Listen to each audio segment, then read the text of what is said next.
What's going on, everybody? All right, so today we are going to replace some faders on the CL5. Now, before we start opening this thing up, it's very important that you're going to want to do two things. First and foremost, you're going to want to save all your scenes onto a USB stick. Just in case there's an issue or you have to wipe the internal memory, which you shouldn't have to, but you never know with these things. You have it all saved on a separate USB device.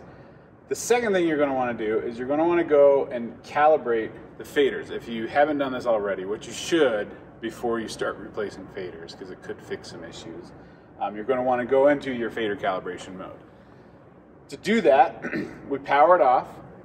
We're going to hold the store key and then power back on while holding the store key.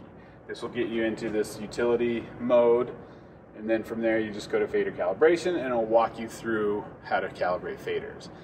When it's all said and done, it will also give you our display NG faders, which I believe means no good faders. They're the bad faders. And it will kind of tell you which faders are not responding correctly. By the time you're at the fader replacement stage, you probably know which faders aren't working if you're at that point. So yeah, so I've done that with all this. I've calibrated all the faders and marked all the ones that have issues with this orange tape, so I know when I pull this thing apart which faders to replace. Cool? All right, for this project you're going to need a couple tools. You're going to need a de-soldering vacuum. This is super important. Don't think that you can do this. I mean, you can, one of these little things, but you will literally be here for 2 days trying to desolder all these connections. The desoldering vacuum makes it so much faster. It's just, you touch it, it sucks it right up. Then you'll need a soldering iron with some solder, screwdrivers, both flathead and Phillips, and some tape to mark ribbon cables, stuff like that internally, and 2 drumsticks. These are going to be used to hold the console open. And then some cups helps to organize screws so that you get all the screws back into the console when you're done. And then it's always good once you open gear up to just give it a little clean, blow some dust out, so some dust off or an air compressor really helps. And then you'll also need just a set of Allen wrenches or some screws. All right, so to start, we're going to take a 2mm Allen wrench and we're going to undo all these screws. So they all go up on the sides, all these along the back under here, and then back down the other side. So that's the first step.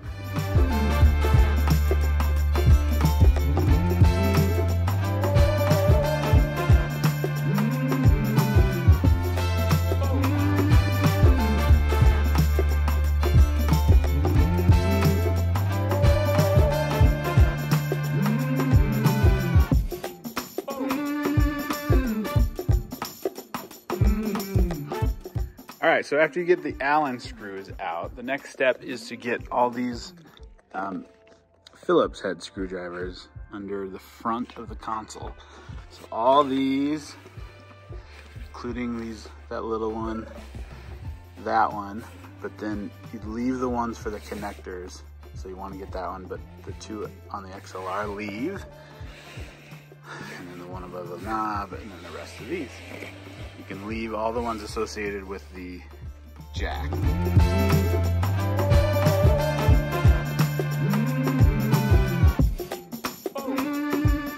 Now that you have all those Phillips screws in the front off, the next thing you're going to do is you're going to take all the fader pieces off.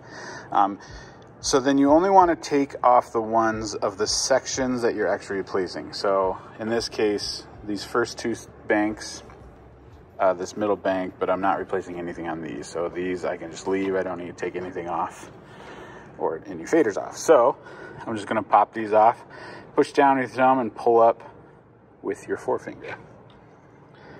All right, so after you take all the covers off, or the little fader pieces, what you're going to want to do is push every other fader all the way up and all the way down like this, so that the little piece that overhangs or shoots past is going over the console.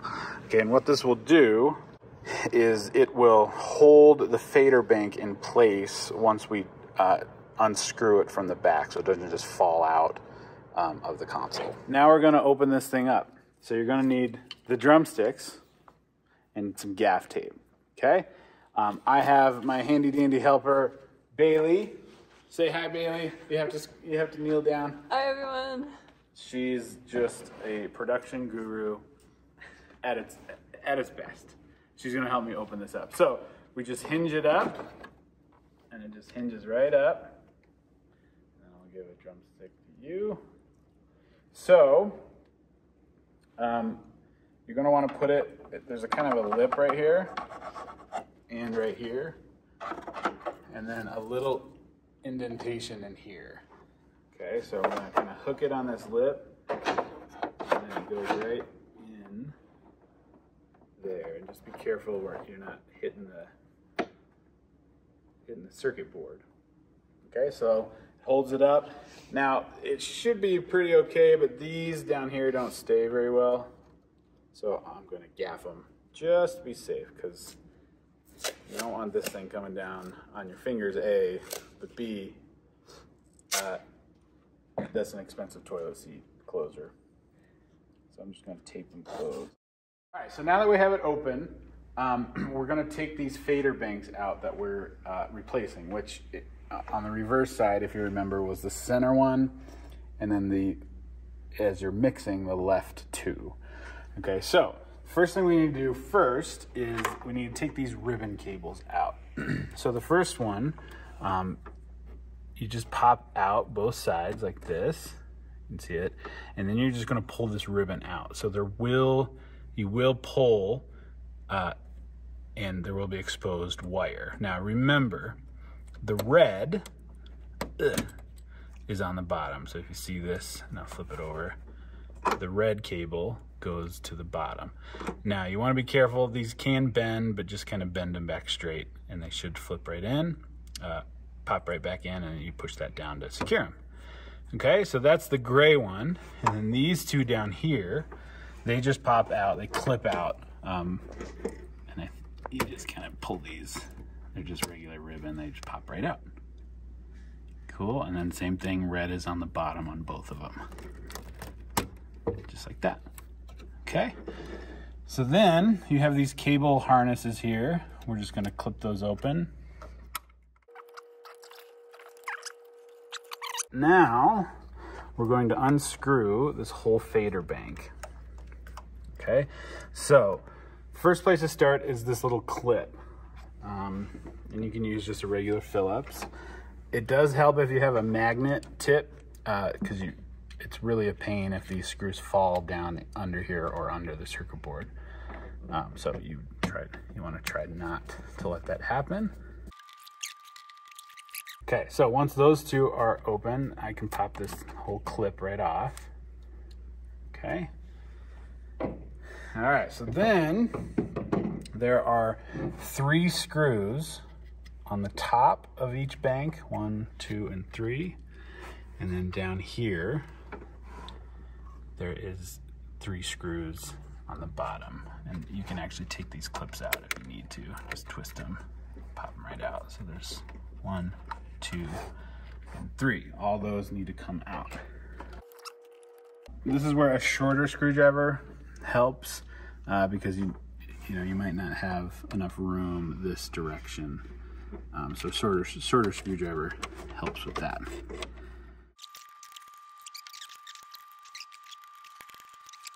All right, so now we'll do the top ones.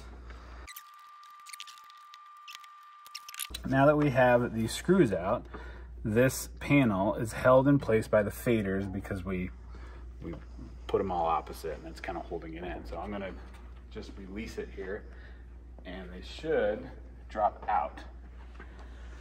So I'm gonna stick a hand through here so it doesn't fall out. Kind of push these faders back to center, and you can see the whole panel pops right out.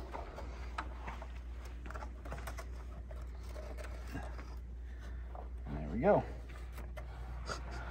Look at that dirty fader. Hey, there's a screw. Okay, so this is the bank of 8 faders. Look how nasty that is. This is what's causing your faders to not work correctly. Okay, now, the next thing I want to do is I want to keep track of the orientation. So it was in the console like this. No, sorry, like this. Ribbons were on this side.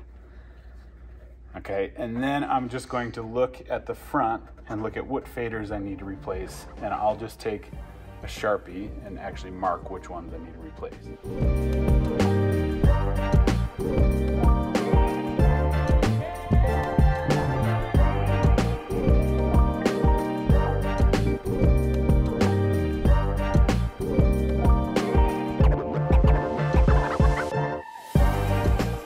A couple different ways you can do this. So I can buy, if they're stock, which has been tricky lately, this whole bank of faders. If you can find one, this is a much easier way to replace these faders, because you just pull this out, pop the new one back in, put the ribbon cables back, and you're good to go. 8 new faders.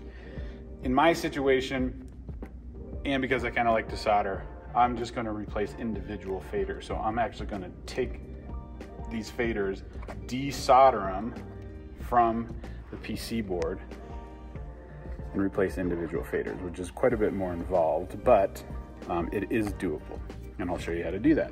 If not, if you just want to replace the 8, it's a much easier process. This is kind of where it ends. You replace it, screw it all back together, and you're good to go. Now that you have the banks out that you're going to replace, now is a really good time to dust the inside of your console out. As you can see, it collects a lot of dust, especially if you're in locations with hazers, as they just attract dust like crazy. So get yourself some dust off, or an air compressor, canned air of some sort, and just go to town. I have the faders out. And you can see my little X mark. So I've marked the bad faders that need to be replacing. And it's kind of one of those things that you kind of wish you just replaced all of them by the looks of them. Look at all that gunk, all that dust. It's just disheartening. This is why you cover your consoles always, people. It needs to be a priority. This is what happens. Okay, so to do this, I'm gonna flip this one over to kind of show you the process here. So like I said, if you aren't comfortable with soldering, PC board soldering, you probably want to just stick with getting a whole new bank. I think they run like $400 or $500 if you can find them. If not, you can get the individual faders, which I have, which are about $33 a piece, either from Full Compass has some, or you can get them straight from a Yamaha website, parts website, if they're in stock. Okay, so if we want to dig further into this and actually get these faders off, here's what we need to do essentially. So on the back here, there are, well, on the front, there's these kind of clips that clip these faders in. This fader screw into them. So we're going to unscrew all. We'll have to do all of them, even though we're only replacing one. So I'll unscrew all those, and then these little wings are coming down into the circuit board, and they're actually soldered in place. And then the bottom, same sort of thing is happening, but these are not soldered in place. I can just kind of bend those out of the way, and it'll pop this clip, this total clip off. And then the only thing left we have to do is desolder these faders. Now, if you see, if you can kind of see on the side there, there's multiple pins going in the circuit board on both sides. The top side, there is 1, 2, 3, 4, 5, 6 pins per fader. Okay, and then on the bottom, there are these 2 per fader. Okay, I've also marked the bad fader on the back, so I'm just triple making sure that I'm replacing the correct fader. The easy one is going to be this one. Like I said, there's no solder joints here, so this should, with a little bit of force, should just kind of pop pop off, maybe. And they could be kind of stuck on the fader here, yeah. There we go. Okay, so they just pop right out and it slides right off of the circuit board like that. That's it. So that's the easy one. The hard one is going to be this guy. I think you can just kind of, with a little bit of force, bend these back just enough where these will clear off the edge. So when I unsolder them, they'll pop right out, and that's plenty. Desoldering gun. This will make your life so much easier desoldering these little pins. You can use the manual one, but these just never work very well. You know, basically you have to hold a soldering iron there, heat it up, and then try to get this right over the pin perfectly, and then release it to suck the solder out. And they never just get the solder all the way out, so you're always kind of fighting, and you can really potentially damage the tracers on the PC board or the PC board themselves. Where this is just way cleaner. It's a soldering iron hooked to a vacuum, so what makes it easy is it keeps the solder melted as it's sucking the solder out. All right, so first thing we're doing, I'm just gonna put a little bit of solder right on the tip, just to kind of start the process. And then you just hold it right over the pin. I don't know if you're getting in there. And it will melt, and then you just kind of soak it right up, and it sucks all that solder out, and that pin is free now. It'll pull right out from the other end. So I'm gonna do all these. Now that would have taken me 5 minutes with the manual one, just the one. Okay, so then these two down below, and then these 6 up top here.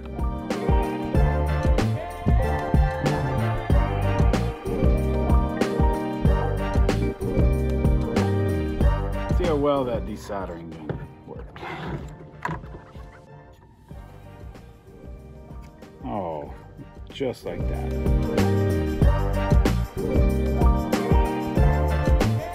We got all the faders, all the bad faders pulled off. Okay, so now we're gonna put these new faders on. So these are Yamaha VAW 37400, that's the part number. And these are good for QL1s, QL5s, LS9, I believe, all the CL series, so CL1, CL5. I don't know if they're good for TF. I'm pretty sure TF is a different fader, but these are the same faders and all. All we're gonna do is we're gonna flip this thing over, make sure it's oriented right, so the motors are on the bottom, just like this. And we're gonna fit it right back into, I'll start over here since it's a little easier, right back into your holes. Should, with no force whatsoever, fit all the way flush with the circuit board. So this is where you need just a regular old soldering iron.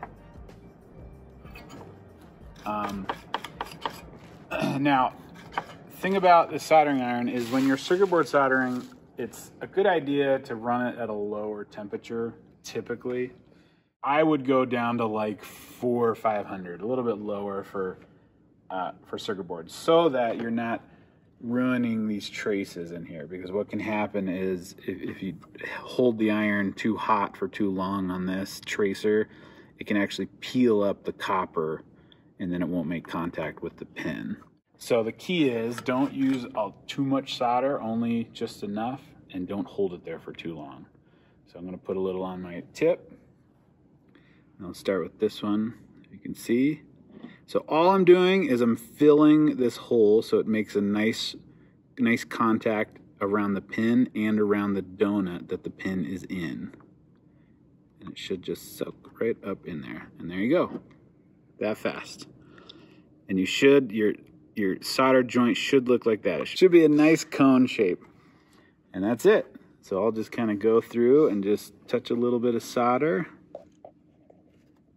right in there. And that's it.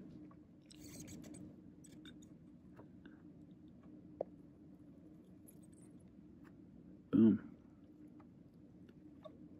These are a little bigger. They need a little bit more solder.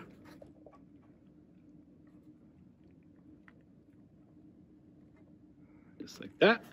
And then the two down here on the bottom.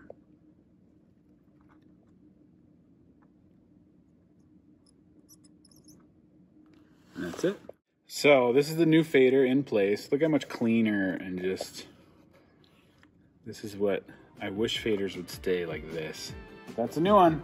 So I'll go ahead and do the rest of these, all the other banks. Put them back in the console.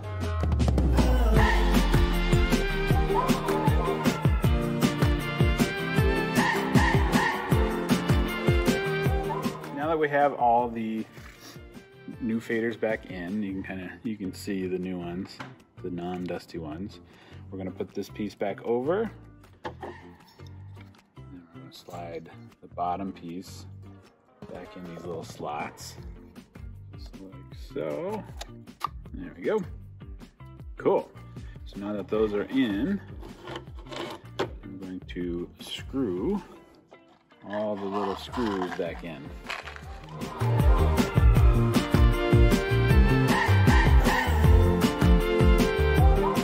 I have all the faders back in, all the new faders in.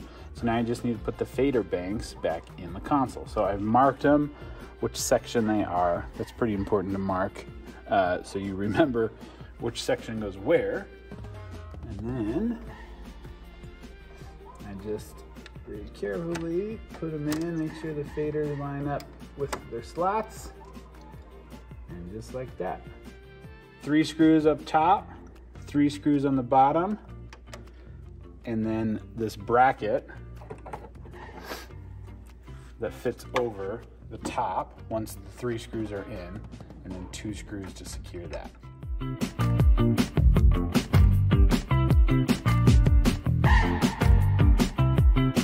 So now I got the board back in place, I'm gonna put these ribbon cables back in. So we'll start with the blue one.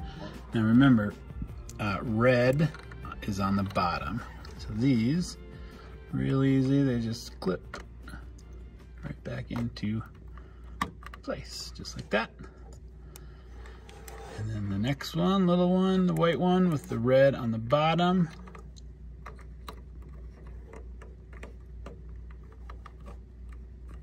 Try to get even pressure.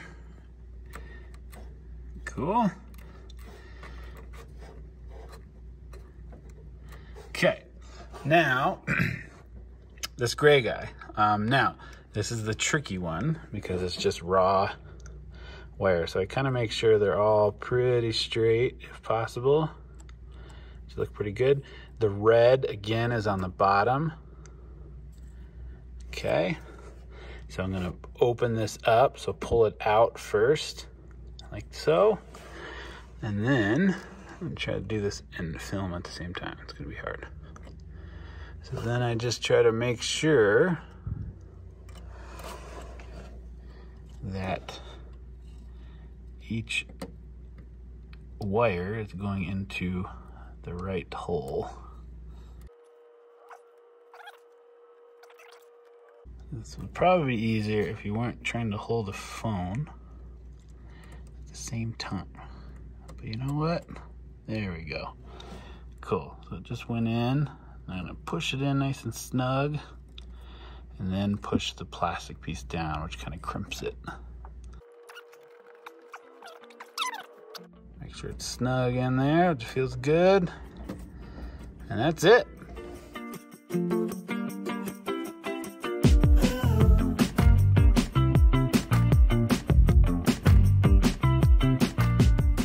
We have all the banks of faders back in. All the ribbon cables are secure. I put all the cable ties back on, made it nice and organized and neat. It was. So now we're going to take these handy dandy drumstick holders out. Okay, so very carefully, kind of watch these cables, make sure they're not getting pinched or something. They shouldn't if they're in their right little cable holders. Just gently get it back down. That's it. So now I'll put those Allen screws back in.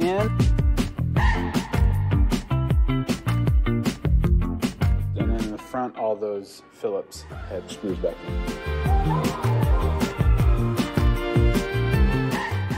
you have it all put back together, probably a good time to clean the surface down because it's probably dirty. And then we're gonna put our faders back on. Just kind of press them back down. All right, so now that I have all the faders back on, I've gotten a good wipe down. I've plugged everything back in. I'm gonna power it on, but I'm going to go into that utility mode. So I'm gonna hold store while I power it back on. Okay, so here we are on utility mode. We're going to go to where it says fader calibration right here. And then we're going to select the channels we want to calibrate. In this case, I have new faders, I have old faders, might as well just calibrate the whole thing. So I'm going to select all of them, including the masters in the center. And then I just hit start here at the bottom. It says, are you sure? Yes. Okay, so then it says move all selected faders to negative infinity. So all the way down. So they all are. And then I hit next. Cool, now it says move all the faders to negative 20. And you can see that they're not totally right. Okay, so we're gonna make them correct. Say, all right, move all of them to 0. So we're going to do the same thing up at 0. And hit next. And says, all right, now move them all to plus 10. So we will bump them all up. Okay, we hit next. Okay, and then it kind of moves the faders up and down. Let it do its thing. You get a little load message here, so you kind of see the progress. And then it will say, all right, all done. And that is it. All right, guys, hopefully that helped.